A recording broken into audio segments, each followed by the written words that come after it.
Garis belakang pertahanan Ukraina membara. Serangan udara masif yang dilancarkan oleh operator drone Rusia dilaporkan berhasil memporak-porandakan sejumlah target vital militer Kiev. Rekaman dramatis beredar di saluran Telegram militer Rusia pada Sabtu, 27 Juni 2026, memperlihatkan detik-detik mencekam saat-saat armada drone Moskow menghujani wilayah musuh tanpa ampun. Di wilayah Chernihiv, unit drone BPLA Grand 2 Saker mengamuk dan menghancurkan gudang peralatan militer di kawasan pemukiman Perepish. Tak jauh dari sana di daerah Repok, sebuah stasiun pengisian bahan bakar yang menjadi urat nadi pasokan kendaraan tempur Ukraina juga luluh lantak meledak. Teror udara berlanjut ke wilayah Sumy.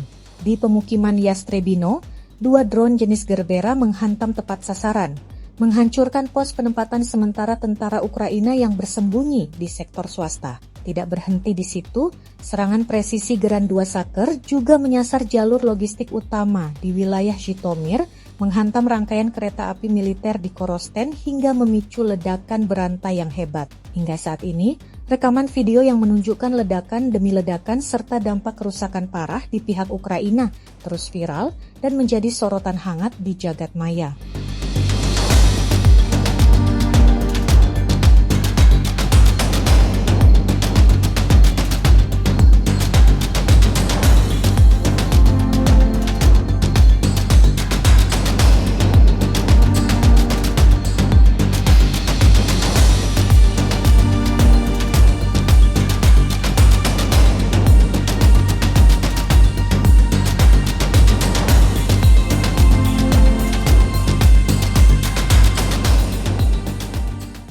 Download Tribun X sekarang, menghadirkan lokal menjadi Indonesia.